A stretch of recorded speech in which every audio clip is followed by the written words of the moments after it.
from what I can gather at the moment, I don't think so. Pat, we can hear you, but we can't see you yet. May as well, I think. They might be hearing me, I don't know, but we can't hear that. We can't listen to that. Yeah, just as well. Not working, is it? It did the first two words, and then it just went, didn't it?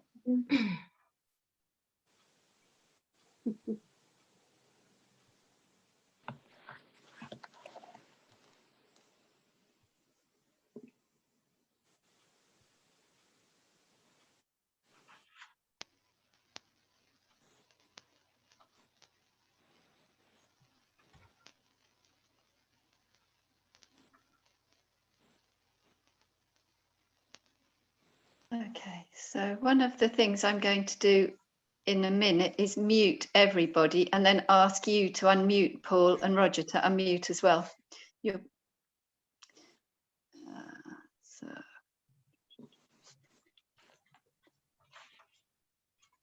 I won't do that for a few minutes till a few more people have joined. I'm sure there'll be other participants.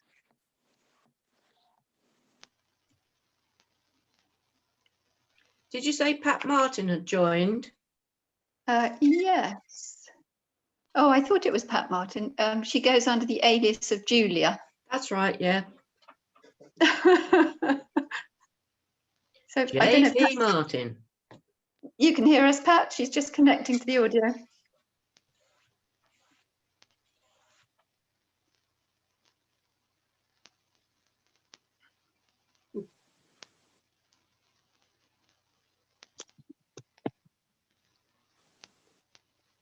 And I've started recording, Paul, so we should get a recording of your presentation.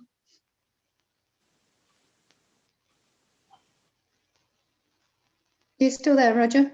Yes, I'm still here. Great. Okay, that's good. I can only really see the top of your head. I don't know if you want to just. That's better. Way. Lovely. That's great. Got a few more minutes to run. I was going to show you a picture, Paul, that I took a couple of days ago, but I daren't stop sharing this screen and then give you the screen share and not get it all messed up. But there's a very lovely great bustard at Letcombe Regis. I don't know if you've heard about it. It's been in I had an email just about an hour ago from a friend who said he'd been to see it, so that's how I found out now. So it's great. Oh, it's fantastic. It's really beautiful. We went to see it 2 days ago, and it was one of the few sunny half hours, which was very nice in the last month. And I got some, what I thought were some pretty respectable pictures, actually. Nice bird. Right. I'd love you to be able to tell it. I think it's a winter plumage male, but I'm sure you'd be able to tell us. Yes, when I said, actually, it was Dick Hornby who sent me a message, if you know him. Yes. And he attached some photos, but I didn't really have a chance to look at them closely before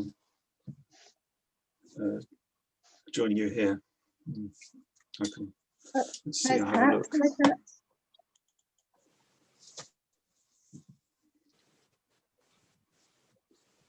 Apparently, it's quite approachable. Very approachable. It's to the east of Letcombe Regis, on the way into Wantage, and between Letcombe Regis and Wantage. Right. Yes, Kabir. Is he talking to me? Or not? 1 minute. It's been a brilliant season actually this year for the breeding. I think we 6 chicks at least we know about, and 14 eggs altogether. Some were collected as for double clutching, and I'm seeing a few people. Yeah, I think it's something like about 20 released again this year. So the population's building up quite quickly.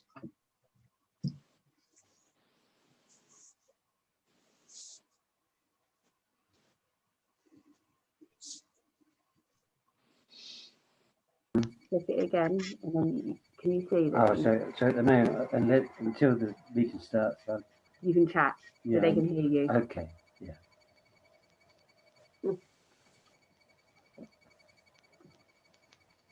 This is David. So why is nobody talking to me? Well, you can say something. Sorry? We can hear you. We can hear you, Alan.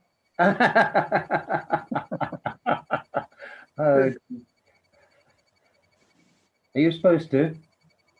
Probably. Listen, all you have to do is, if you don't want to hit them, you just press mute. Okay, yeah, okay. So that's fine. Oh, yeah. Let me show you. I'll sort that out. We'll do that later. I'll leave you to enjoy Bird Club. Okay, thanks very We're much. sorted. Yeah, yeah, thanks for that. You Lily. can chat now. So you can see yourself I out. can see myself out, Grandad. Okay. See you later. Bye. Just don't forget to lock the door later. Right. She's looking after you, Alan. Oh, I know. Thank God she sorted this out for me. I wouldn't have managed. Well done. Aye.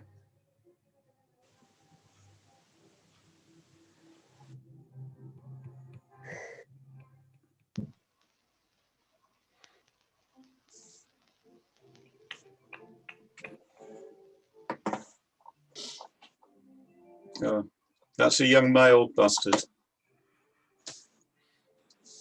Debbie, if she's still there.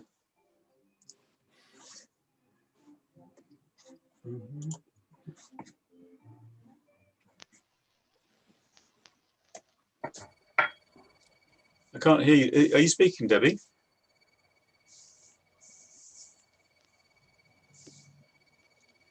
We're all in trouble if she's lost. Yeah. Unmute. Oh, there we go. It's trouble with having two machines on the go. Yeah, All I right. was just saying, if it wasn't a full adult male, would it have more whiskers? Well, they don't have whiskers at this time of year anyway. Leslie and But it's a young male because it's got such a thick grey neck. Paul Goriup. And it's youngish because it's got that white just by the base of the bill. Okay, okay, nice. After the first year, males, if you just see one bustard, not quite sure, the thickness of the neck at the top, where it joins the head, is the same as the depth of the head. The width of the neck, it's because the depth of the head, that's a male. If it's thinner as it goes into the neck than the depth of the head, it's a female. Okay. So the female's neck tends to narrow as it gets to the head slightly, and the male's is completely parallel. Okay, okay. I must have another look at my pictures. So what time is it? We've just got another minute. I don't know if you want to allow people a few more minutes. There's nobody else joining at the moment. So far we've got 13 participants, which I suspect we might get a few more.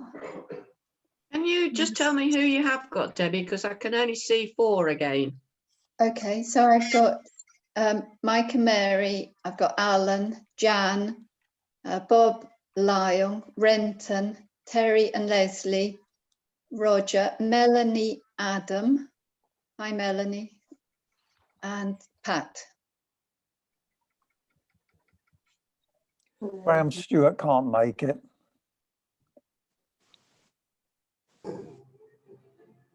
What's the quorum?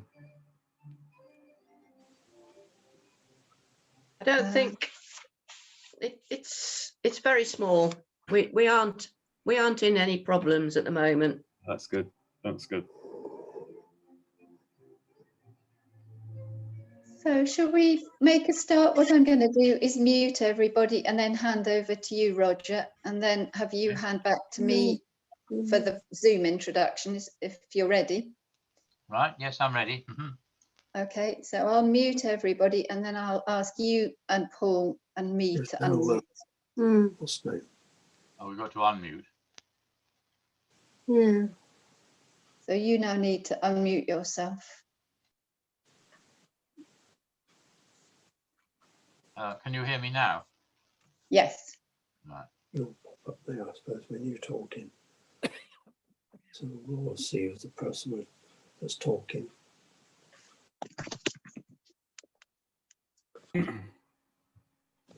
So over to you, Roger. Right. Well, welcome everybody to the AGM in rather peculiar circumstances. Could I ask for apologies for absence? You said Stuart wasn't coming. Okay, well, I have apologies. Can you hear me? Yes. I have apologies from Sue Farrant, Roger Sharp, Heather Saysell, Graham Whitehead, I think, is watching a different Zoom meeting tonight, Rosemary Collins, John Dyson, Lynn Portwood, and I think Brian Sargent. I don't know of anybody else unless anybody else does. Right. Thank you very much, Leslie. Right. Can I take it you've all read the minutes of the last AGM? Mm-hmm. Yep. Are there any matters arising from that, or any? Well, I'll do the minutes first. Any comments on the minutes? I'm going to have to ask everybody to unmute themselves. I didn't think of that, Oh. sorry. Okay. Are there any comments on the minutes of the meeting last year? I'm happy with them if everybody else is. Yeah, happy. Right, so I'll sign them Nothing then. from us. Yeah, I'll sign them in. Right.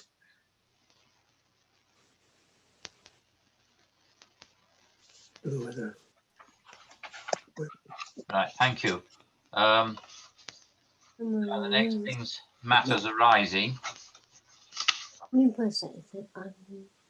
Have we got anything, Leslie?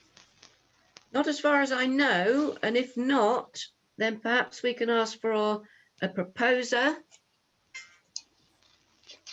Hang on, I'm going to have to plug in, sorry.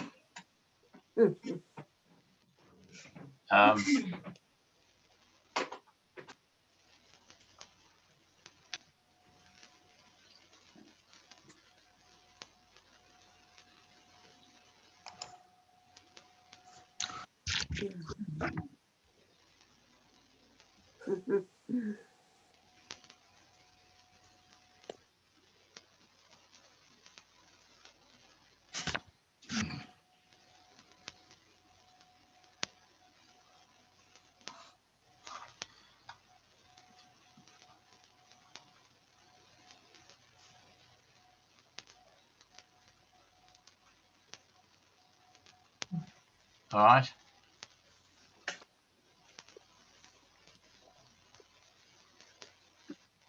Have we lost Leslie? Oh, perhaps we have.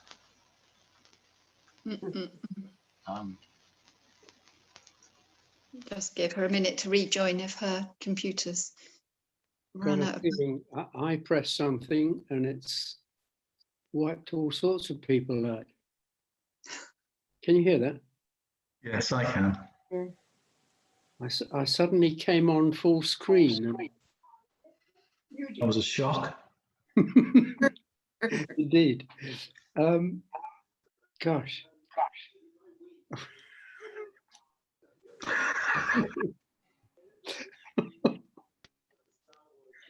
Okay, Leslie's just rejoining, so we'll be on in another second, Roger, don't worry. Very good. I think I've wiped everybody out. No, they're all there. I can't see Sorry anybody. about that. You're back. Yeah. Right. You should be apologising. I've just signed them. We don't need proposer and seconder for that, do we? I think we do, yes, please. So we have a proposer for accepting the minutes. Yeah. I'll propose. Yes, I'll second. Mike. Right, so Who proposed, sorry? I did Renton. Okay, thank you. Oh, we should have done that. Right, I'll sign them anyway. Right, any matters arising? No, I think that was it. Right, so can we go on then to on technical report, please? Right then. Okay. Hang on, got no video. There I am. Okay, after the club's 60th anniversary year, this year has been like no other in the history of NDOC and indeed every other walk of life. We started off our programme of outings quite well, with our usual walk in early January around Donington Bagner, an RSPB bird boat trip around Poole Harbour with a stop on Brownsea Island for a couple of hours, and an afternoon at Taxton Down. But then it went a bit pear-shaped. Bad weather in February led to our weekend in Essex being cancelled, with Poole Harbour suffering the same fate at the end of the month.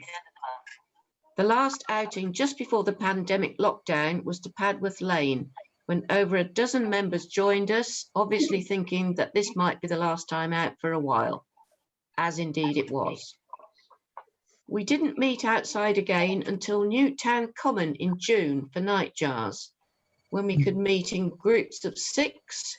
So the 18 of us present divided into 3 groups and socially distanced. Later outings included Greenham Common twice, Donington and Bagner again, Knighton Bushes, Walbury Hill and Pennington and Normandy in September. Unfortunately, there were no takers for the trip to Rutland Water in October, so I decided to cancel. And of course, since then, we've been in another lockdown, so further outings were cancelled.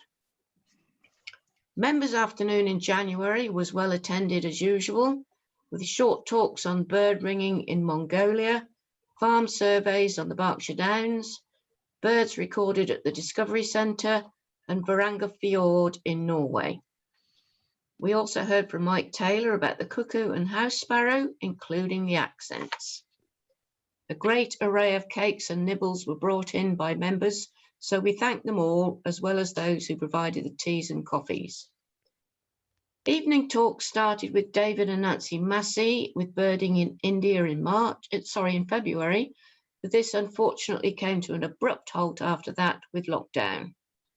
Andy Gosler did give his talk on ethno-ornithology via Zoom in October, and with other arranged speakers reluctant to do Zoom, David Massey returned in November with a talk on Madagascar online. There were fewer at the summer barbecue this year, which wasn't unexpected, but it was another lovely sunny day and we enjoyed ourselves socially distanced in Bob and Jean's garden. We thank all those who arranged and led the few outings we did have, offered lifts to others when we were allowed, and prepared and cleared away the teas at meetings. The venues that we weren't allowed to visit this year will be repeated for 2021, and it is to be hoped that we will be able to go to them. And finally, please don't forget that we always do need articles for the newsletter, however long or short, maybe an amusing photo or anecdote, what you managed to do during lockdown, whatever you may think could interest other members. All contributions will be gratefully received. Please send it to me, Leslie Staves, in writing or by email. My details are always to be found in field views. And please also let the committee know of any sites or reserves that you think the club would be interested in visiting, and of speakers you may have heard or know of that we could invite to talk to us. And that's it. Thank you very much, Leslie. Could I have a proposer for accepting those that report? I propose. And thank you. Seconder. All right, thank you very much, Leslie, for that. Who seconded? Mike. Sorry, can you say again? Mike. Mike Taylor? Yep. Thank you. Right, thank you. Could I ask the on treasurer to give us her report, please? Hello, everybody. Why am I up there then? Can you hear us? Yes. Yes, thank you. Yeah, carry on. Right. Hope everyone is well. Probably fed up, but aren't we all?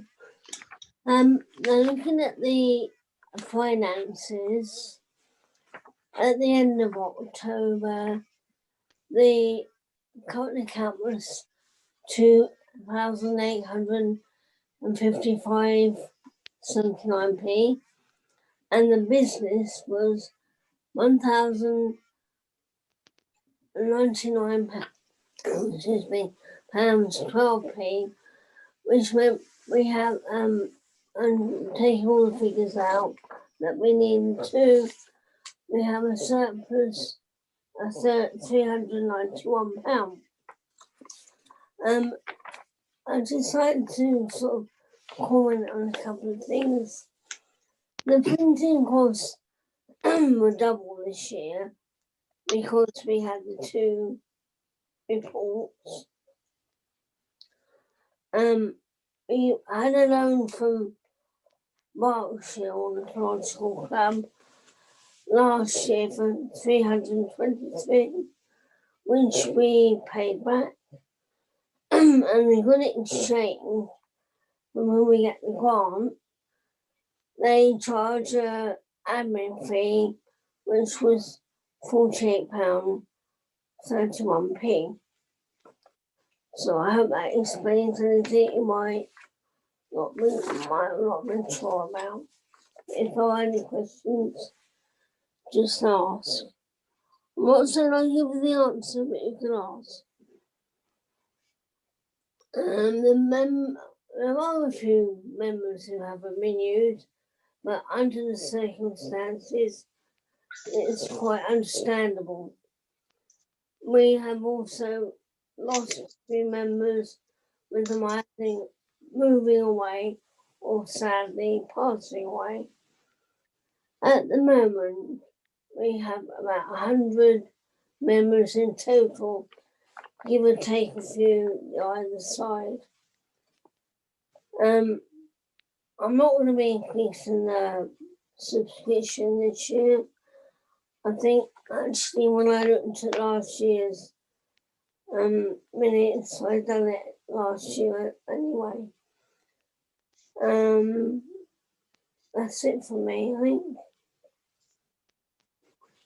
Well, thank you. Any questions? Yes, anybody got any questions?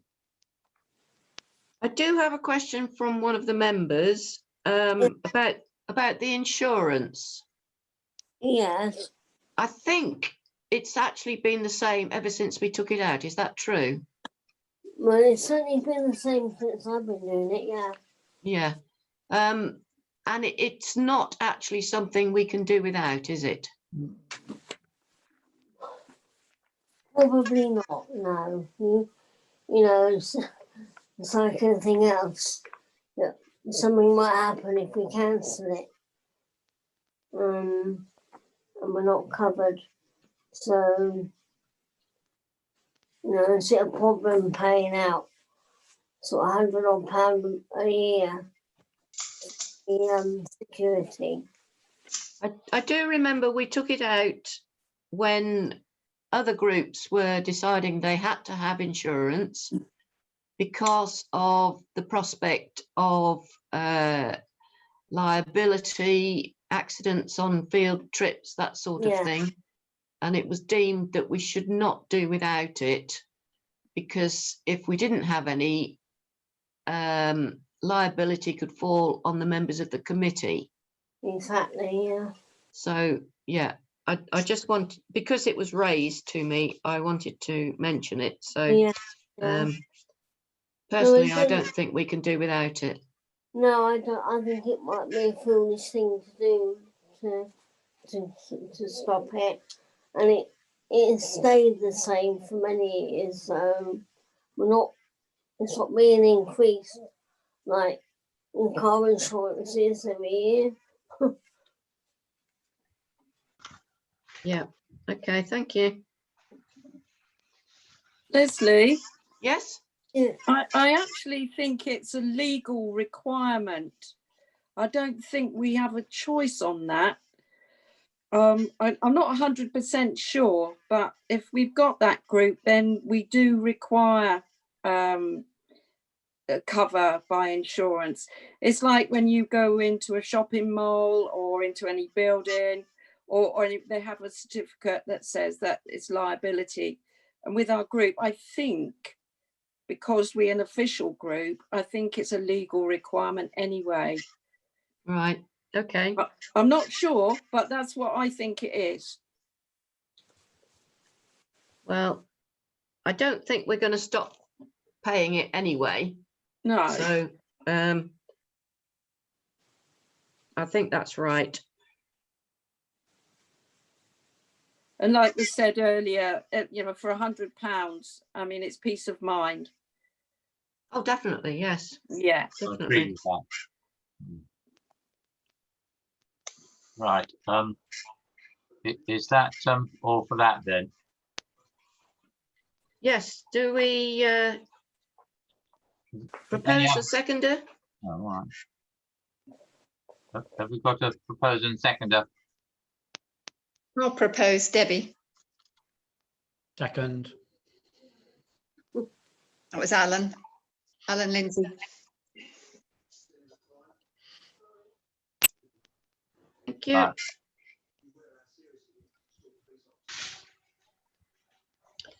Right then. Right. I'd like to thank Alan Hobbs for examining the accounts once again. Thank you very much. Auditing. Yes. Now the elections, I put myself forward as the chair. I will stand down or at least move for a bit, and you can decide if you want me. So. Stay there, Roger. You don't need to move. All right. I'll propose you. I'll second, Jan. All done then. Right, thank you very much then. Right, the next thing is the committee and other officers that are all prepared to serve for another year. And I'd like to take the proposal and seconder for them all blocked, so that we only have to do one. But I have a proposer for keeping all committee. Don't all shout at once. I'll propose John Corley. John Corley, thank you, John. Thank you. And the seconder. I'll second, Jan. You're on the committee, Jan. You can't do that. Oh, I think it's I'll just breaking the silence. I'll second then. Well done. Who was that? Renton. Renton. Thank you, Renton. Right. Now then, Heather Saysell has kindly agreed to serve on the committee as well. She's not able to be on Zoom tonight, but she has agreed to do it. Could I have a proposer for Heather Saysell to be on the committee? Yeah, I'll do that. Thank you, Leslie. And a seconder? Yes, I'll do that. Mike, Who was that? Sorry. Mike Taylor. Thank you. And right, thank you for that. Alan Hobbs has very kindly agreed to be the independent examiner of accounts for the next year. Could I have a proposer for that? I'll propose Mike Taylor. Right. Well done. And a seconder? Bob I'm Lyon happy put to his second. hand up. Right, Thank you. thank you. Right, is there any other business? Next thing.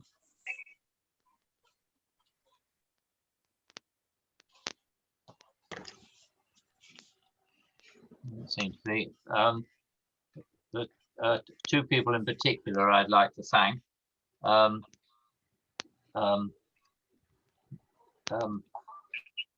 Terry Jackman and Leslie for allowing us to park in their drive, as they always have done for a long time, and for Debbie for being so patient with the Zoom.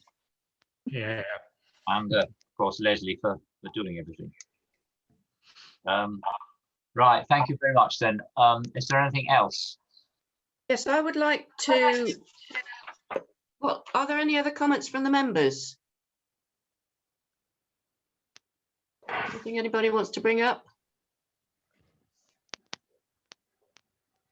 Well, I do have one or two notices. Because of the current situation, we have decided we won't be doing the New Forest trip on Saturday. We will continue with local walks as long as we can. So there will be the post-Christmas one, meeting at Terry's after, I think it's the Tuesday. Oh, I haven't got me. What's it? No, no. 29. 29. The 29th, okay. Meeting at 10 o'clock at Terry's. We'll decide where to go and just have a morning out. And we will continue after that with Donington and Bagner at the beginning of January. And later in the month, it's Berry Down. You've already seen that we've had to decide to cancel members' afternoon because it really can't be done with social distancing and it wouldn't work online. So unfortunately, that is also cancelled. I have also just spoken to the booking secretary of Greenham Hall. Unfortunately, we are not going to be able to book Thursday evenings when we can, but for most of the next, well, from now on, Thursdays won't be available. So I'm going to have to start investigating different meeting halls to sort us out when we can get back to actually meeting. I did inquire about Wednesdays. They probably do have those available. That there are a number of members who wouldn't be able to do Wednesdays, and they are not able to do Mondays or Tuesdays. So I think a new meeting place is on the cards. We will still be able to have members' afternoon there on a Saturday afternoon in January, so that shouldn't be a problem. So that is something to be thought of. At least it should take quite a while before we're allowed to have evening meetings again properly. So it's not exactly something that is very urgent. But if anybody does have any ideas, I'd appreciate hearing them, and so that they can be investigated. And I think that's it for me. Right, thank you very much, Leslie. Is there anything else? Right, well, I declare the formal bit of the meeting closed, and I think we're all very pleased to welcome Paul Goriup to talk about business diversity and birds.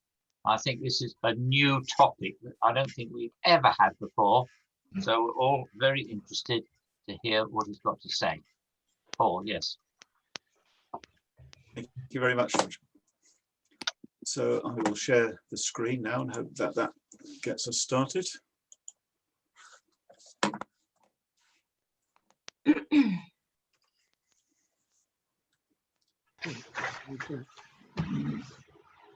So can you see the first slide now? Mm-hmm. Yes, I can. I think so, yes. Thank you. Jolly good. So I'll start. Thank you very much for inviting me to give this talk. it's a sort of a walk through something that I've been doing since the early 2000s as a kind of an experiment. I run a business here in Newbury, as you may know, Nature Bureau, which is a consulting and publishing company, and that's quite comfortable, I'm happy to say. But it doesn't really appeal to my more entrepreneurial side often, and so this is what I do when I feel a bit more adventurous.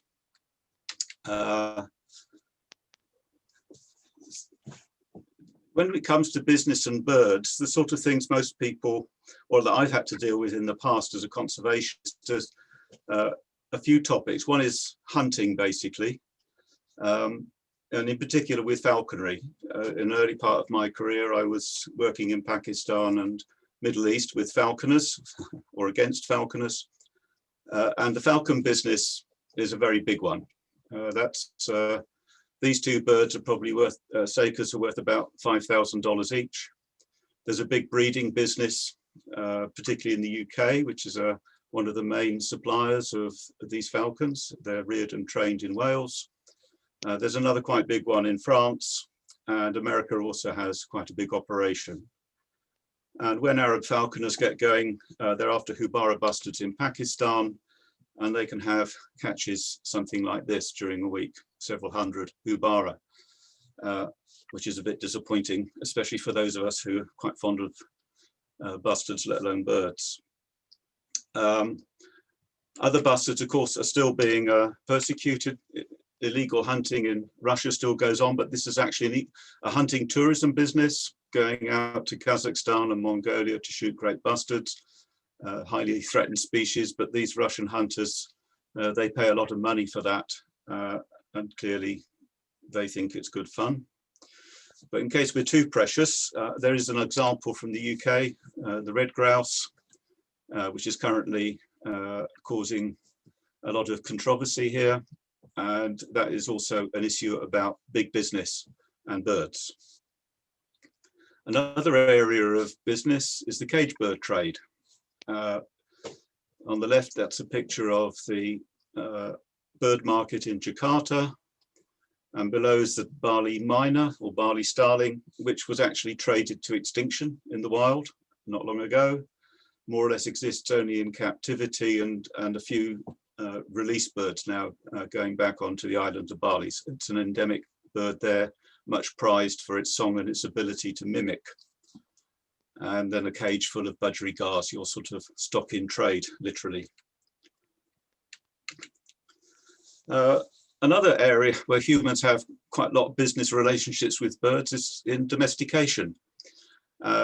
Chickens being the obvious example, and to some extent, where they're fat and healthy and living in somebody's backyard, that's quite okay. Domesticated birds, not so good when it gets to factory farming. And of course, there are a number of examples of birds that have been domesticated, guinea fowl and turkeys, for example.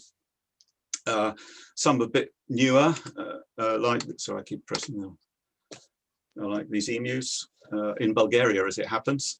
Just walking along in a nature reserve and suddenly stumbled on these that somebody had imported and thought that this was going to be a good new business. And similarly, even in North Germany, they were importing greater rears for rearing, again, for the feathers, for the skin, for the eggs. But that didn't really work out. And so the birds were released, and they're now feral in North Germany, in Westphalia. And you can go and see them, as I in fact did. And the farmers look after them, and they get very cross if the German authorities say, no, we have to get rid of them. There's about 20 to 30 birds in a small area there that you can see if you like. Anyway, this all was kind of sparking some thoughts as I was working my way out of my career. At that time, I was working with BirdLife International, and I was moving to become independent company at Nature Bureau. And I pondered a lot of these problems and started to think about the relationships between different parts of society, because I'd worked in government with the Nature Conservancy Council, and then I'd gone to BirdLife International Council for Bird Preservation, as it was in those days. And now I was entering business. And one of the things that we wanted to do with Nature Bureau was to professionalize many of the NGOs that we'd been working with, particularly local wildlife trusts, because again, 30 years ago, there wasn't much ecology. Very few people were actually trained in it. A lot of willing people wanting to do something, but it was all very ad hoc. And I thought that might be quite a good business model. But I quickly found out that actually the trusts then were not interested in spending money on professional help. They knew about having accountants or lawyers, but not actually professional ecologists. And indeed, our first clients were the RSPB, the World Wildlife Fund, International Union for Conservation of Nature, the much bigger organizations who appreciated the idea of having a supporting business. So I was thinking, well, you know, we have civil society and government, and we have the business. And what I was hearing from colleagues most of the time was, well, you know, we in civil society, we're the angels. You know, we're really solving the issues, we're holding the government to account, and we don't do very much wrong. Although that's not so much a paradigm these days. That was very much the attitude then. You know, if we're in an NGO, we're always right. And government, well, it's the blob. It's kind of a necessary thing. We all rely on it for many services and, you know, to keep a decent society and governance, especially in democracies. So they're all right. And business, really from government and civil society, was just regarded as the enemy. They were the ones doing all the damage. They were the ones who were doing capitalism really to a huge extent and ripping people off and all the rest of it, which is true to some extent. But it occurred to me as I was setting up my business that I'm not like that. I mean, I don't see that being in business is anything wrong for an ecologist. In fact, business has many tools and approaches which are quite useful. For example, just writing a business plan or a cash flow forecast. I found in many of our clients, and they didn't even think about that in terms of projections or strategy or development plans, nothing. The people I was meeting were called membership officer or project officer. Now a lot of it has changed because last 20 years, people sort of been forced to professionalize much, much more. Now they have chief executives, they have directors of communication, directors of finance, directors of this and that. So even their job titles have changed and the whole scene is now much more professional. And just realize that actually the whole thing is integrated. There's not these different sectors as such. I mean, as groups, you can sort of identify them, but we all rely on each other. And indeed, there are people in government, civil society and business simultaneously. You can't just segregate them into their different areas. We rely on them for goods and services, employment, paying taxes and redistributing taxes, passing legislation, accountability towards each other, and getting supporters to move agendas forward. So that then led me to think, well, is it possible? I mean, how can I make a business which is actually going to be legitimate in my eyes as a conservationist, that's actually going to work for conservation, but not be a government and not be civil society? Around about the turn of the century, in fact, as we were moving towards 2000, there was indeed a lot of interest in this topic. It was partly driven by the growth then of ethical investment funds. And a lot of these were being set up and people were saying, well, we want to invest our pension funds ethically. We don't want to be involved with child labor or arms manufacturing or making illicit drugs, or big construction companies, this kind of thing, and they became very popular. And a lot of research was being done on how these ethical funds were going to help us in conservation and the environment. But when I looked at them in more detail, because I was thinking also of investing there, I was not exactly shocked, because I'm quite cynical, but I was very surprised to find out that all their criteria for their investments, how they directed their investments, were negative. So they didn't invest in companies that were doing X, Y, or Z. And in fact, they weren't, apart from a few big waste management and recycling companies, they didn't seem to have anything positive to invest in that actually did things for the environment, for wildlife. And I went and talked to a few of them. I had a position then in an NGO which actually gave me a platform for that, and asked them, you know, if you had a company which was actually doing things for the environment, would you be interested in investing? And I said, yes, of course we would, and so on. So I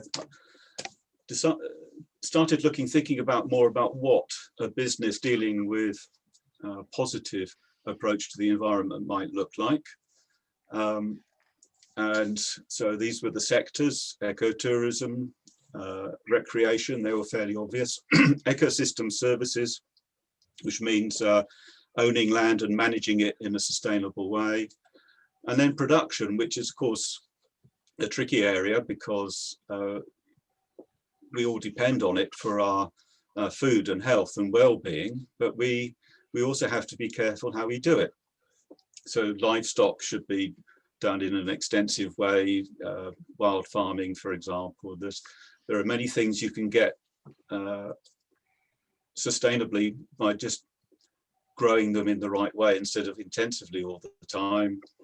We have biomass, organic crops, and then you sort of have to work them up the value chain in secondary and tertiary sectors. So starting to put some of these things together, and finally decided that I should take the plunge and set up a business and test all these things out from the point of view of what's now called pro-biodiversity business. They weren't called pro-biodiversity business at that time, but they are now. This was just the first in the UK registered limited company that was going to try and work as a business for biodiversity. And at that, I was also quite heavily involved in projects in the Danube region. So I thought that I know that area pretty well. There seemed to be a lot of opportunities there for this kind of approach, especially in the post-Soviet situation, when there were a lot of problems that could be sorted out with a bit of money. And Ukraine, simply because I'd met my wife there, and so I was living there a lot of the time, so it seemed an obvious place to go. As far as attitudes to investment at the turn of the millennium was concerned, a survey by land managers that carried out gave this set of results, that people who were in the finance sector just thought that this kind of company, it would have low returns. It was just too difficult to find environmentally friendly products. It would be very high risk, and lack of interest by banks. The banks simply were not into business plans on this type of sector. I had innumerable meetings with all my local banks. The fact that I had one company and had no problem with that just didn't count when I wanted to set up this one. I even sat on banking committees chaired by chairs of the Bank of England, talking about these issues, where they were trying to see how banks could get more involved, but they always fell down when they heard the word risk, and that was just the end of any. They couldn't evaluate what the risk was for this kind of venture, and to this day we can't get anything out of a bank. Well, what is what can you do which involves biodiversity in business? And these are the sectors. There's forestry, agriculture, fisheries, pharmaceuticals and cosmetics, water and soil conservation, green tourism, biomass. And we wanted to look at those. We decided that the company was going to promote ecologically sustainable development, wise use of land and natural resources, especially in the lower Danube region. That we would foster local employment and develop business activities that monetize nature and have a net ecological benefit. And we would provide a positive platform for using the resources of the ethical investment movement with the eventual aim of a public listing. So no lack of ambition. And net ecological benefit was, I won't go into all these definitions, but basically you have to do better than when you started, ecologically speaking. So when you look at a company's accounts, you have a net profit at the end of it. And that's really what the shareholders are most interested in, is that you have a net profit. And so the idea was that these ethical investment companies were really driving the agenda for social awareness. And they were talking about companies having the need for social benefits. And in this way, we were saying, and there's a third thing, because in sustainability, you're talking about the economy, the environment, and society. We need to have ecological benefit as well. And this idea has actually taken hold. Nowadays, it's called net biodiversity gain, but it's exactly the same idea. And I'm really happy that our company has at least moved something in the policy agenda, if not in necessarily the business one. A short history: we started the company in 1996. It was endorsed by the UK Ethical Investors Group, who said that they would endorse us in their newsletter and we'd get lots of shareholders. They did it, but hardly anybody actually invested. So for some reason, their endorsement wasn't worth so much. We did finally raise some capital privately and through other connections, friends and family, basically. And we were able to convert to a public company in '99 in order to get a wider shareholding. And since then, we've raised about 350,000 of share capital from individuals. And bizarrely also from World Wildlife Fund and from the Doen Foundation, which is the lottery fund in Holland. So we had this capital over time, and the question is how we were going to use it. The project area is down there in the southwest of Ukraine, right on the border with Romania and Moldova. It covers the last 150 odd kilometers of the Danube. It looks like this from the air. So this river here, it splits in two and comes back. That's the Danube going right down. Some of you, I'm sure, have been to the Danube Delta. You'll know that there's a northern branch, the Kilia, which goes up here. That's the border with Ukraine. There's a middle branch, the Salina, and a southern branch, Svinto-Gheorghe. Here is another river, the Prut, and on that side it's Moldova, this side Romania, this side Ukraine.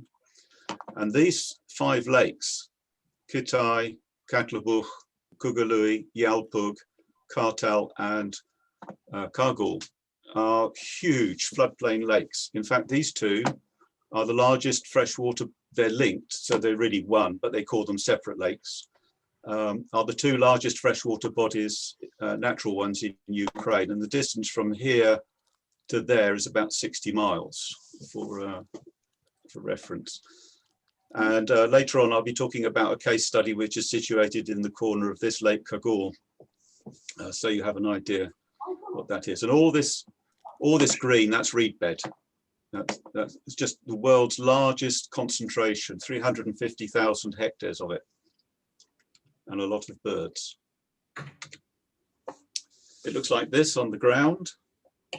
We have these, that's Lake Kargul, big floodplain lakes with stands of natural black and white poplar, various willow species, going down to reed beds fringing the edge, and then open waters. these are fantastic places for bird watching, as you can imagine. It's one of the global hotspots for birds, about 320 species recorded from this area. They have loamy soils, alluvial soils, which are very easily eroded.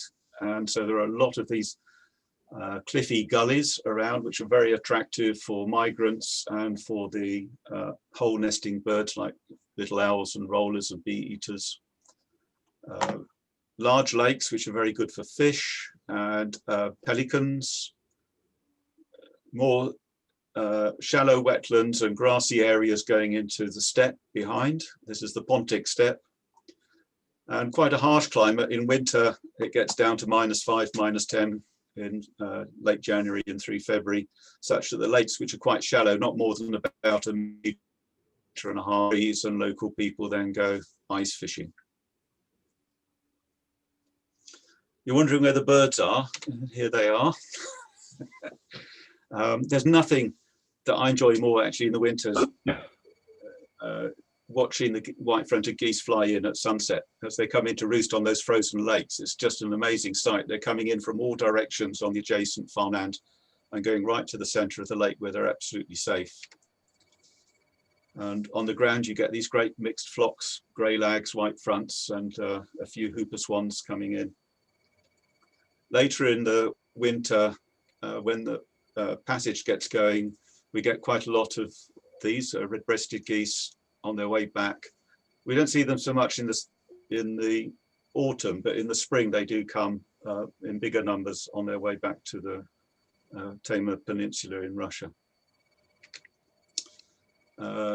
Spring migration mostly gets off with the northern waders like wood sandpiper and huge flocks of ruff. It's probably the commonest wader that we see on this area.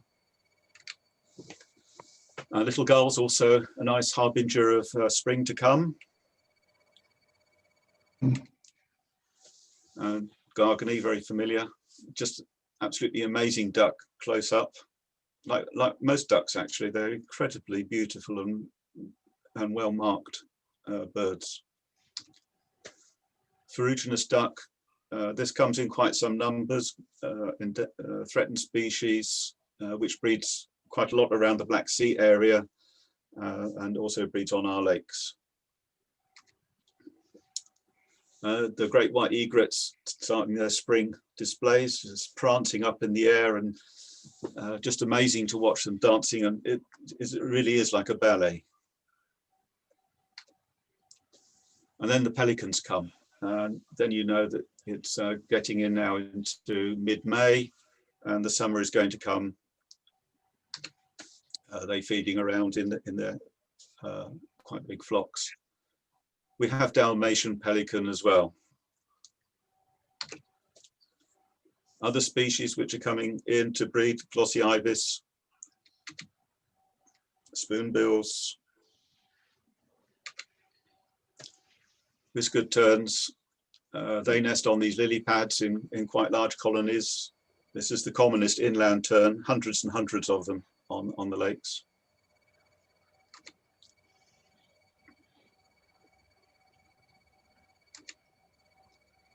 Great crested grebe in quite good numbers. Have all the grebes except Slavonian breeding. That's got a bullhead. It's trying to feed to its young, but I don't think it's going to fit. Yeah, Squacco heron. It's got a frog. Purple herons. On the passerines, the passage in the spring features red-throated pipit. They come in some numbers. Don't see them so much in the autumn, but they're very nice to see in the spring, in the grassy pastures around the lakes. And citrine wagtail, the same. This is a passage migrant. It breeds in central Ukraine and northern Ukraine, but not in our area. It likes damper meadows. We don't have much damp meadow. It goes quite quickly from wetland to steppe.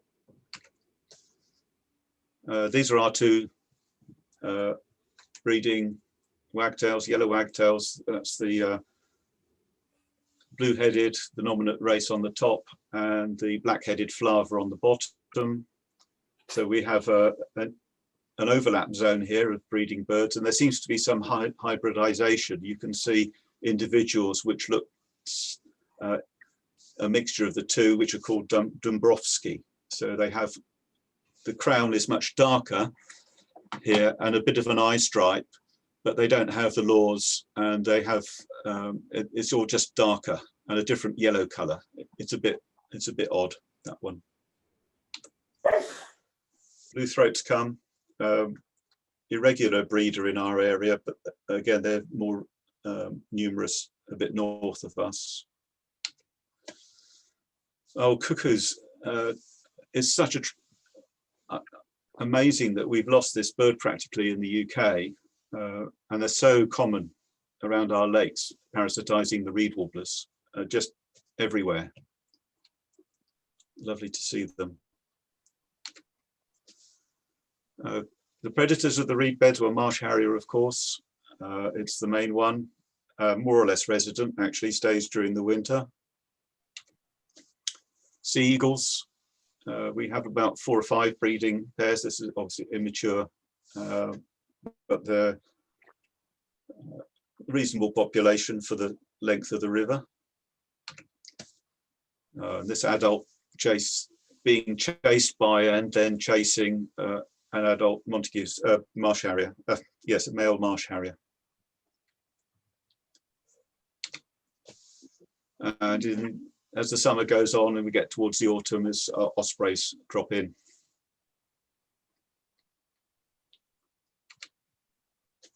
And so do black storks. This is a typical autumn passage bird. And as the autumn goes on, the starling flocks start to gather up and perform these wonderful acrobatics before they go down into the reed beds to roost. So all of these birds, they have something to do with reeds and those lakes. In the trees around, in the poplars, riverine forests, quite a good range of woodpeckers. Syrian woodpecker here, as you can see, that's this black stripe doesn't connect, so there's just one white neck patch down here, and the undertail coverts are more pinky rather than scarlet red. Grey-headed wood, this one having a nice sunbathe. Lesser spotted woodpecker, again, it's such a shame that it's become so rare in the UK now. Relatively regular in the woods. Wrynex, that's a summer visitor.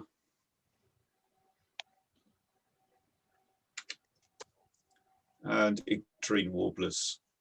These are pretty common, singing in the late spring, and then you don't hear them again at all. And then in those gullies, as I mentioned, rollers and lesser grey shrikes. Both of these species recently added to the European Red List.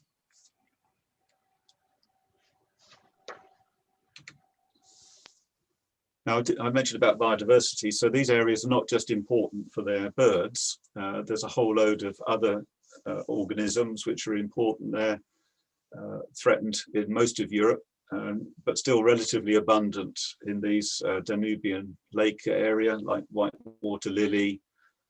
This middle one, that's a water fern called Salvinia, and this is the frogbit, which is again very rare in the West.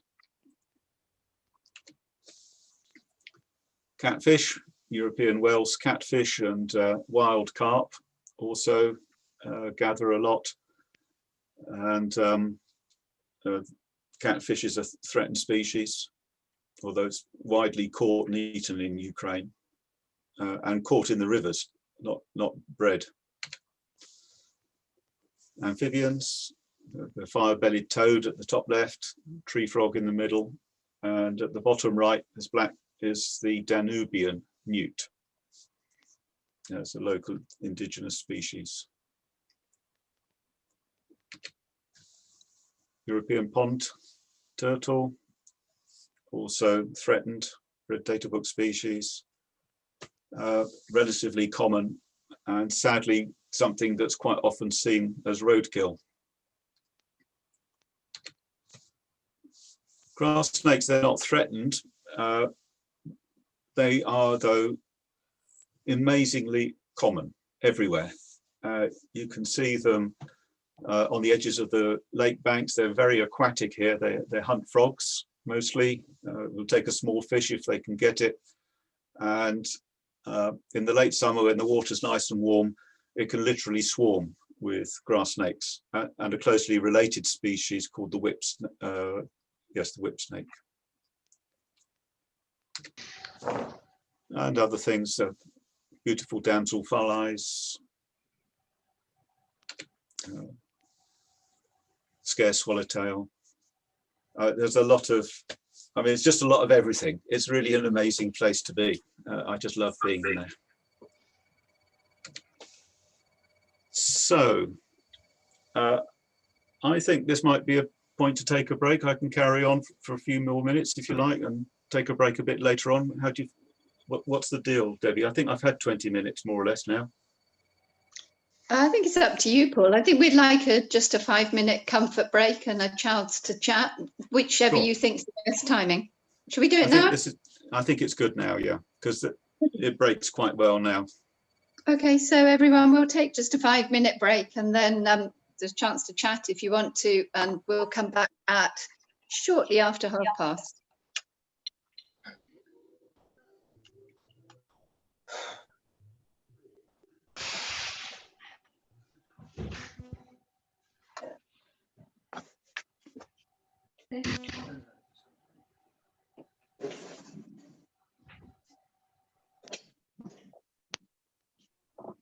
I have to say, it's lovely to see everybody.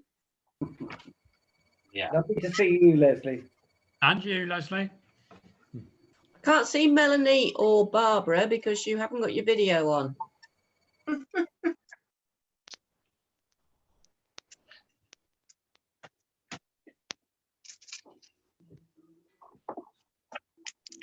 And you're probably muted as well, still.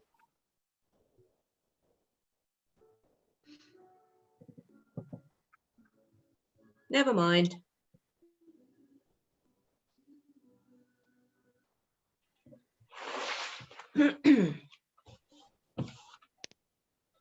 Leslie, we were up to 18 participants, I think. Okay. For the AGM. I think there was a couple of people on 2 of the screens and 16 in total, so that's quite nice. Yeah, I've got Barbara Tinson. Yeah, Barbara joined. Hi, Barbara. And Alan Lindsay. Alan's joined, yes. I wasn't sure about anybody between the rest and them. Well, I can tell you, I'll just do you a very quick roll call in that case. So there's you, me, Roger, Alan Hobbs, Alan Lindsay, Bob Lyle, John Corley, Pat Martin, Barbara Tinson, Mike Taylor, Melanie Adam, Paul Goriup, Terry and Leslie. Good. And David's here floating around trying to get me to have glasses of wine, but of course I'm declining. I ever not. So there you go. I lied. Excellent, excellent. So did Pat Kensington stay? I think she went. I don't know quite what happened, but unfortunately, No. and Pat Martin, of course. People are talking now, so And So is Jean still watching the telly, Bob? yes, Riviera. So we videoed the whole lot, so we're watching it in block. Well, at least Jean is. Right. She says it's rubbish. Not as good as the first series. So we finally got to see your geese yesterday evening in the gloom. I saw your tree on who today? Adrian Command. You're breaking up, Bob. Was it up to 11 birds? It seemed the number seemed to be going up. Getting 2 every day, but I must admit, in my eyes. No, sorry, we couldn't really quite catch that. I don't know if you could repeat it, but it was a bit breaking up.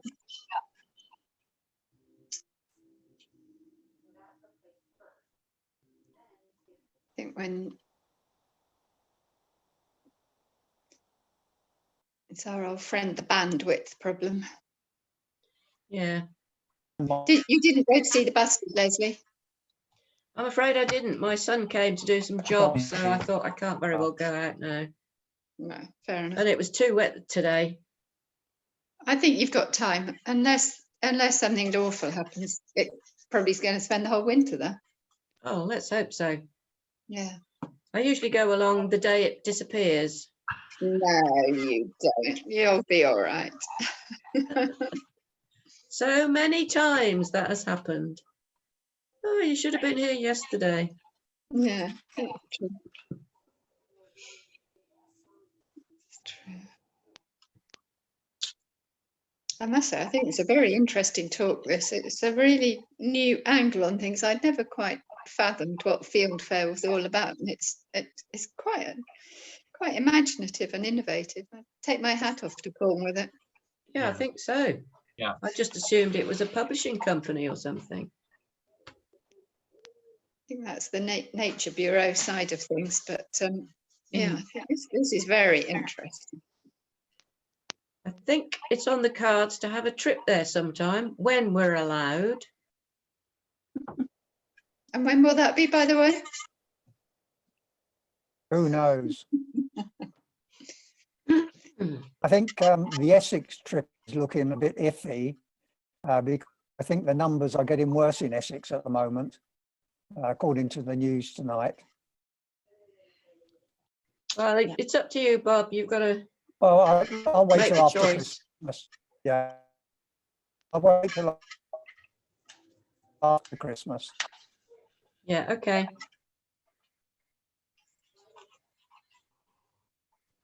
You seem to have Pat's floor or ceiling. Unusual view. What was that, Bob? You've got an unusual view of Pat's ceiling. Oh yeah, Pat's ceiling. I don't know where is. Are you there, Pat? Because I'm just hoping you haven't passed out and we've got a view of the ceiling and you're not there. Oh dear. As long as you're all right, that's all that matters. So, are you okay to kick off again, Paul? Yes, yeah. I'll Fantastic. throw up the screen. This movement, yes. Great. Over to you then, part 2. Thank you very much. So when we got started in that, having chosen the area and set up the company and acquired some capital, we carried out 4 feasibility studies to see where we wanted to go and looking at what was appropriate for that particular area. So ecotourism and biomass energy from reed bed restoration and management was another option. Organic farming is possible there, particularly to get them out of their traditional cycle of maize and corn and things and try to grow some cereals, but more going into fibers and a bit of sunflower oil, which would have been better. Well, sunflower oil has taken off. The fiber I was particularly interested in was actually hemp or marijuana, if you like, cannabis, which is a native plant of the area. It grows wide, it actually grows in our back garden there. And so it would be very suitable. It's obviously got the climate and the conditions for it as a wild plant. And if you could grow the non-resin variety, it's worth a lot of money as a product. And angling. and fish production based using organic methods, this would be a good way of restoring the water quality, because as you'll see in a minute, the lakes aren't in a very good condition actually. Anyway, having tested and looked at all of those, we eventually decided to do ecotourism, and we set up a company dealing with that called Salix, and the biomass energy, where we set up another local company called Biotop, which top is short for toplivna, which is Russian for fuel. So it's biological fuel. And I'm going to talk about the reed one, the reed bed management to make for biomass and trying to improve the situation of reed beds in that area. So since the 1950s, there's been a lot of hydrological alteration of those wetlands in the lower Danube region. After the war, Second World War, it was taken over by the Soviet Union, and suddenly the river became not just the boundary between Romania and the north, because it wasn't really an entity before then, or at least it was part of Romania, in fact, quite a lot of it. It suddenly became part of the Soviet Union. So this huge embankment was built all the way along the river to create the border and enable it to be patrolled. And in order to keep the lakes still going, a whole series of sluices and channels were built to feed water in and to let water out, no longer naturally according to the flood rhythm, but actually unnaturally, because they would raise the gates when the flood comes. At the peak of the flood, they would lower the gates to trap the water, and then they would try to use the water for irrigation and fish production. And you can see here some of these channels, and a channel like that is going to a pumping station, which they then use to irrigate the surrounding steppe area. Or lower down, they created these huge polders. And all these big pylons were just for providing the energy for the big pumping stations. They didn't need it in the villages. So there was quite a lot of change was done through that kind of thing. And at the same time, there was a lot of enrichment of the waters from nutrients. So villages such as this one here, no wastewater treatment at all. It all just went into this ditch, which went into the lake. Where there was fish farming, they would just put the food in with these kinds of silos, and the water would just get more and more enriched, and therefore more full of algae. The same with livestock production. They would just put all the slurry at the top of a seep, and again, we'd get big algal blooms in the lake from that. And when it got really serious, it would actually kill the fish in the lake. So it was all a bit pointless, really. And on the steppe slopes, where the lake is, and then there would be this narrow band of steppe, they actually cultivate right up to the edge. So there was no buffer zone. So any fertilizer that it was just leaching down into the lakes, and you can see this band here of silt and algal bloom. So all of these were quite big problems that needed addressing. But one of the consequences is that where the lakes were relatively shallow and a lot of the sediment settled, and the sediment was coming in from the river in those canals that I showed you that they used for topping up the lakes, these big reed beds would be formed. This particular one, that's at this area that I showed you earlier at the tip of Lake Kugel, is about 350 hectares that wasn't there 50 years ago. And it's huge. It's like cane, and it's growing very, very dense. And when it first started to form, it was quite a nice, looking at old pictures, it's quite a nice mosaic with open areas. And it would shelter a lot of birds, especially the ones that need shallower water, like the ducks and the waders, fringing areas like which the bitterns and the glossy ibis like, and the spoonbills like. About the only thing that was left actually out of all of that was these willow trees, which always mark the edge of the open water because there's a bit of a levee there. and that was where the bird colonies used to be. And they were just dying out because there were no local feeding places. And what locals were actually doing also was these dense reed beds, they were just setting fire to them, sometimes for fun. Sometimes they were doing it to refresh the reed for harvesting for thatch. And sometimes they were doing it to provide early green fodder for their cattle. In any case, nearly 60% of all those reed beds get burnt each year, a huge area, putting up all this ash, which is very environmentally damaging. Of course, it releases a lot of CO2, and it kills a lot of anything that's in there. And sometimes these fires just get enormous, and here it's threatening one of the villages. It's just advancing. Fortunately, just behind that hedge, there's a Danube channel, so the fire itself didn't come, but the village for some time was under a shower of embers, which was pretty worrying for the local people. There's just no control, so it's very dangerous. And actually the government and Odessa regional government are trying to find solutions to this problem. And that's what it looks like after there's been a burn. That will recover as reed bed eventually.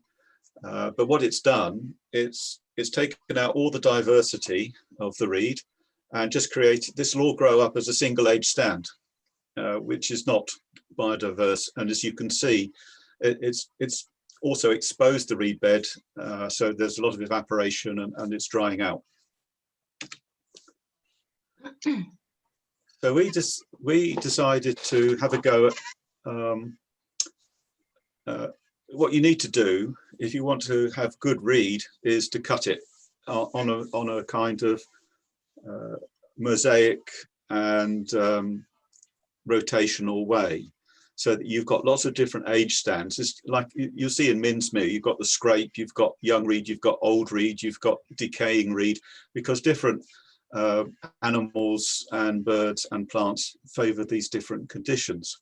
Indeed, naturally, that's what would happen, because the river would flood, it would wash away some reed bed, and then it would all start again. The silt would get moved around. But when you've got a huge lake like this, and there's a sluice here which feeds water into it, and the sediment comes in and it just swirls around and settles up there, and then it's stabilized. And birds get attracted into it, and then eventually it's no good for them. And this is a sort of microcosm of the problem that's happening throughout the Delta. So we thought we would try to see if we can find a model to address that. And the big issue really is that you've only got 3 ways of dealing with that. You can dredge it, like they're doing in the Broads. It's extraordinarily expensive. You can cut it, or you can burn it. Well, burning was out because of the environmental consequences, so you're left with cutting. But when you cut in a reed bed of that size, you end up with literally thousands of tons of reed. And what to do with it? It's illegal to put it back in the river or the lake. Not surprisingly, it would decay and deoxygenise the water. So you have to dispose of it. And also it's very expensive to cut it. So nothing much was happening, and we wanted to break that cycle. And we found a local company here that was doing a little bit of cutting of this, a bit of the reed bed up here to make thatch, and selling it to a German company. So we bought 38% of their shares and settled in and took over one of the sheds and started seeing if we could make pellets for boilers from this. And we were also very interested with the fact that this area was, we could make probably 2,000 to 3,000 tons of pellet a year from it at peak production without damaging the ecology. And also we had all these floodplain polders where eventually we might be able to rent or buy them, like in the Ouse washes, and restore them to reed bed as well in a more controlled way. Well, we started off anyway doing our baseline ecological surveys, vegetation map, sampling plots for birds. Especially we were interested in glossy ibis because we have the highest number in this particular area in Ukraine, and mustached warbler because the only known population of it is actually in that reed bed.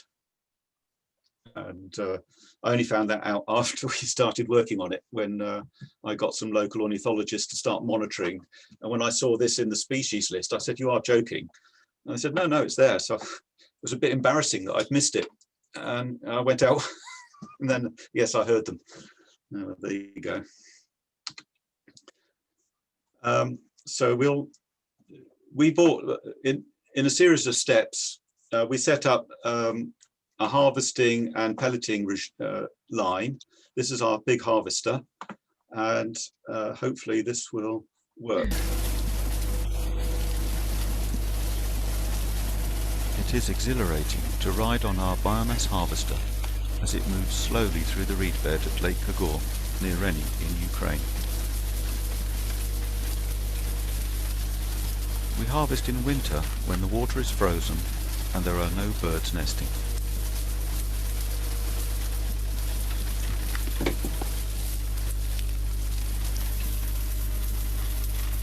The front boom of the harvester has a row of cutting teeth that snip the reed stems well above water level. This ensures that the hollow stems won't let water drown the rhizomes of the living reed when the ice melts. The reciprocating arms gather up the cut stems and feed them into an aperture where they are tied into bundles.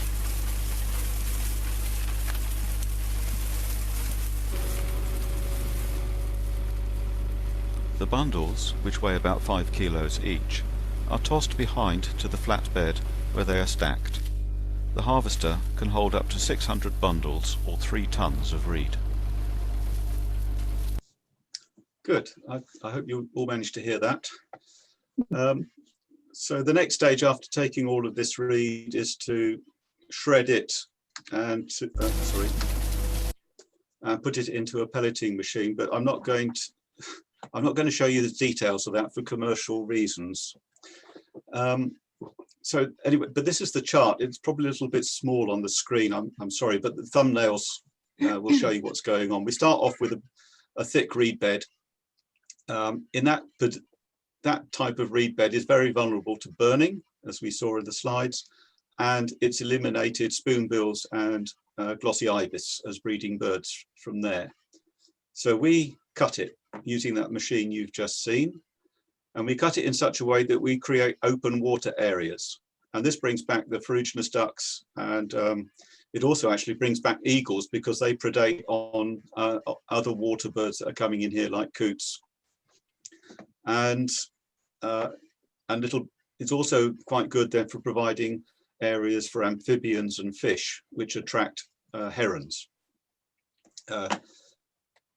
We pulverize the reed and we put it into this pellet mill, which then produces pellets, which are just like wood pellets.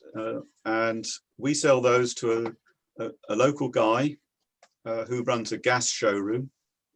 And as a result of our project is now stocking biomass boilers.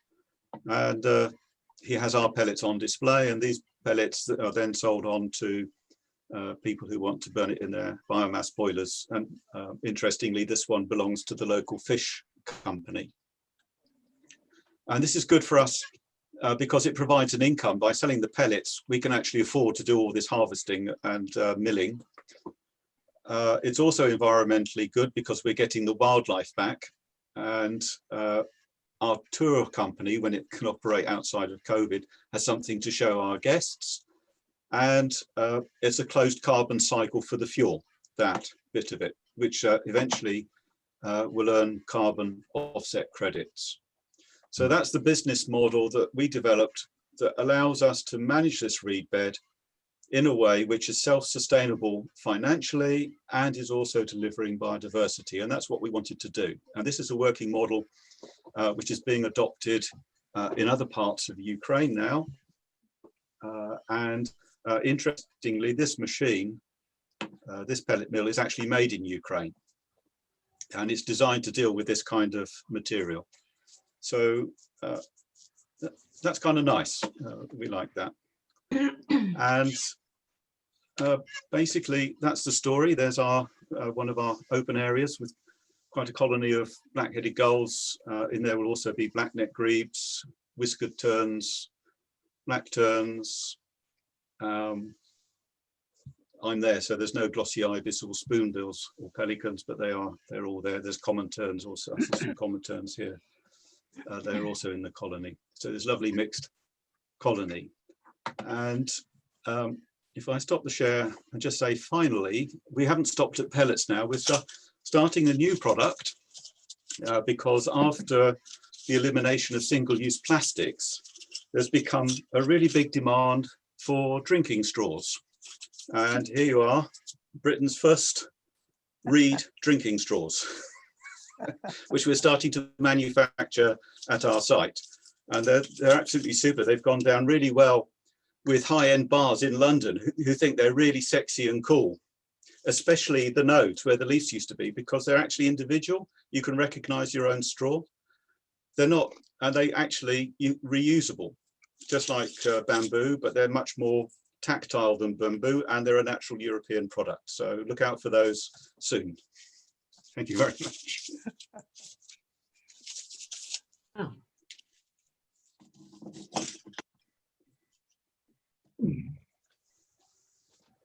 Very good. Very At the good. end.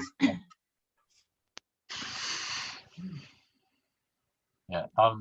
Paul, have you finished, or you going Yes, on? yes, sorry, that's it. I'm happy to take questions or whatever. Well, thank you very much. Just has anybody got a question? Yes, Alan Hobbs. The pellets that are used by the local people, is that a cheaper fuel than they had been using previously? It wasn't when we started, and but it is about the same as gas now, because after the gas wars with Russia, Ukraine has been putting up its gas prices to have self-sufficiency, and they're in the process of banning coal. So it wasn't competitive with coal, which was mined in the Far East in Donbass, which is now under this Russian so-called civil war. So they've lost the coal supply. And so the only real fuels they've got are gas, these pellets made from wood or from our reed. And as soon as we started making them, we had people coming to the plant to buy them. I should say that it's not a particularly profitable operation. It's very competitive, and we can only sell at the price of wood, and wood is made in really mass quantities. So we make enough to keep the whole thing going, and it's you know, I feel very happy with the results in terms of biodiversity, but it's not something, it needs to be scaled up quite a lot now to be financially interesting. Thank you. Could I ask a question? Yeah. How do you get on with the government of the country that you're in? Is it Ukraine? It's Ukraine, yes. So the way we work is, first of all, we don't try to say there that we're running a business. We just say we're running an ecological experiment, pilot trials, and so on, so that it doesn't look like we've got anything particularly lucrative going on. Actually, that's the truth. It's not particularly lucrative. But we pay our taxes to the local government, and so that keeps them happy, because there's not a lot going on, frankly, in that town there at Rennie that generates tax revenue. Most of it is typical for Eastern Europe. Young people have gone to Odessa or abroad. Most of the men are labouring in Poland or Italy, and so and they're sending remittances back, and the local government don't see anything of that. On top of that, we work with the local government to develop projects. That's something that Nature Bureau is very good at.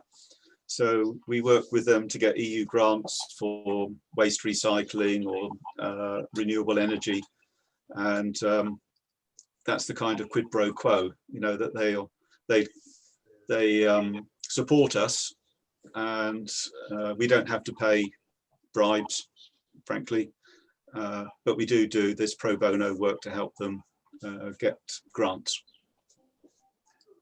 Oh, thank you. Any more questions? Debbie? I've got a sort of discussion come question, Paul. I mean, I've sort of known you for a really long time, and it's really wonderful to see how much you've progressed with this. And I take my hat off to you for what you've achieved and the benefits for conservation, and how you've sort of melded your ecological credentials with business. But what grieves me, I know you have got a Ukrainian wife, and I know you've got to do it in Ukraine, and lucky Ukraine, but are there no opportunities in the UK?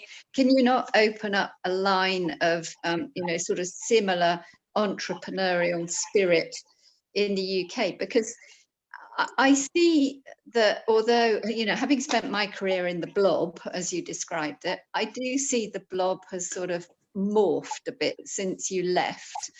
And that was Cummings' term, not mine.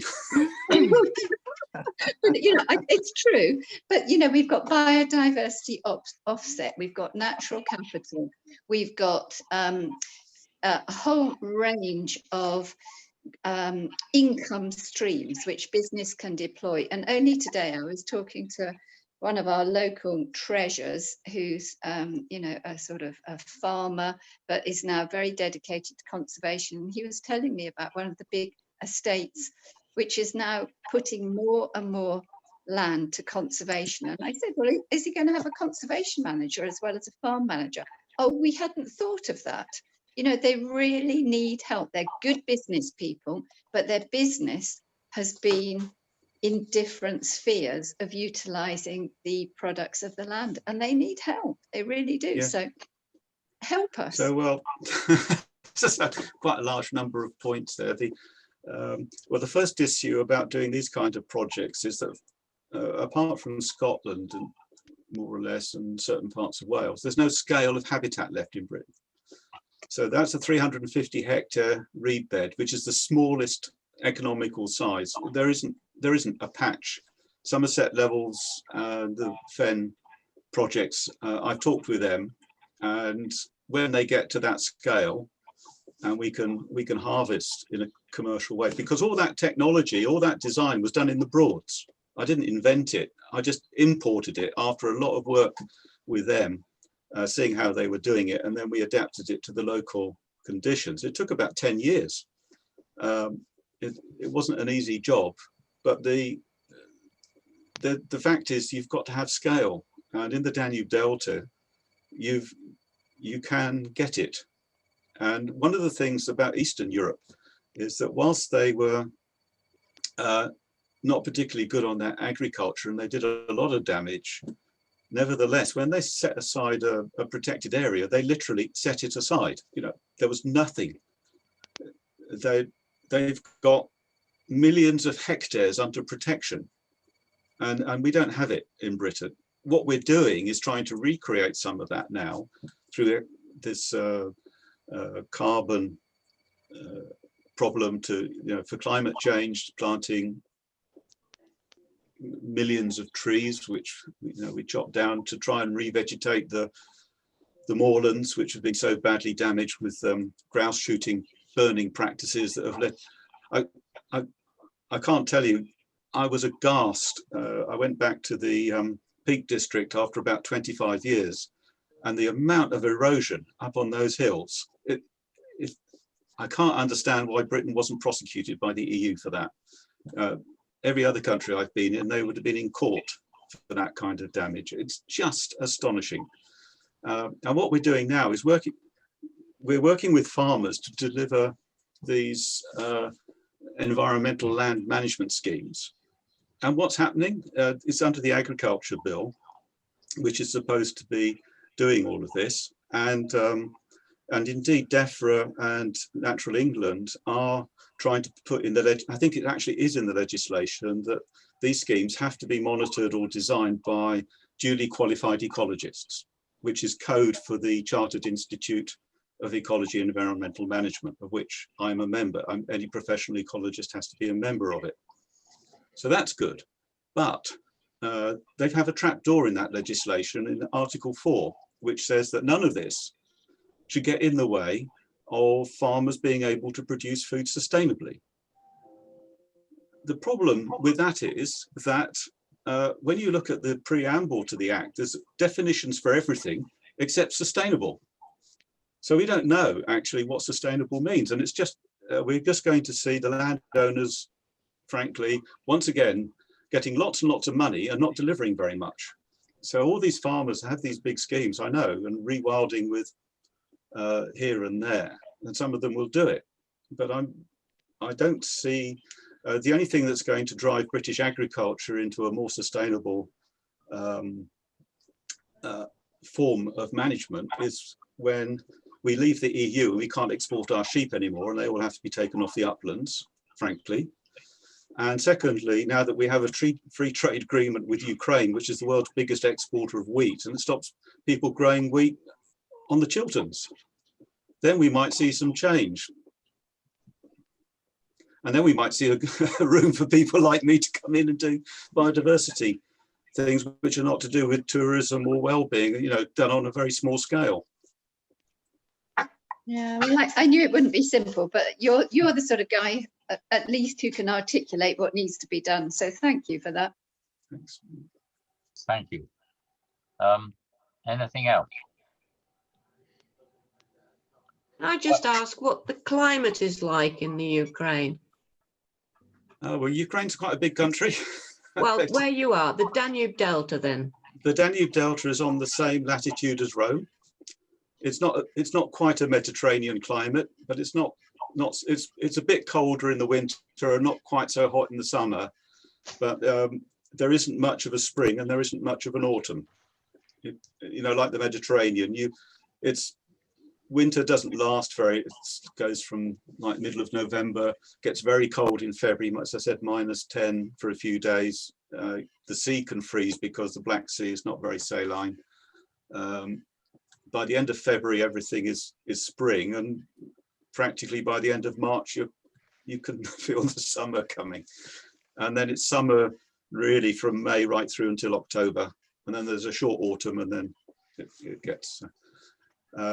but that pattern is one of, about the reed actually, even if we could do this with reed in the UK, because of getting enough, the biggest, I mean, for comparison, the largest single block of reed bed in the UK is on Tayside, where those beavers are, 600 hectares. I mean, 600 hectares in that part of the Delta doesn't even figure. It's just not counted. That's why we can do our work there in 350 hectares, because nobody thinks it's worth protecting. And it's got all that burst in it. I mean, it's quite strange. But the climate is very good for reed. So it's hot in the summer, nice warm water, it can grow very fast, and then it freezes hard in the winter, which means you can get the machines on without causing any damage because it's on ice. All sounds pretty good. Yeah, it's a nice sweet spot. You should come. I think we should, yes. Yeah. We have one more question. You've already got one. All right. Well, I'm quite amazed at what you're doing. I think it's incredible that you're making such progress. And I didn't know anything about it before this evening. And I'd like to thank you very much for putting us in the picture. And I think we all wish you well. Thank you very much. Yeah, I enjoyed delivering it. Thank you. Cheers. Very good, thank you. Yeah, so we're very much. Bye-bye. And happy Christmas. Yes, happy Christmas, and Happy Christmas. Yeah, hope to see you in the flesh soon. Yeah. Yes, be nice. Yeah, happy Thank you. Christmas, everybody.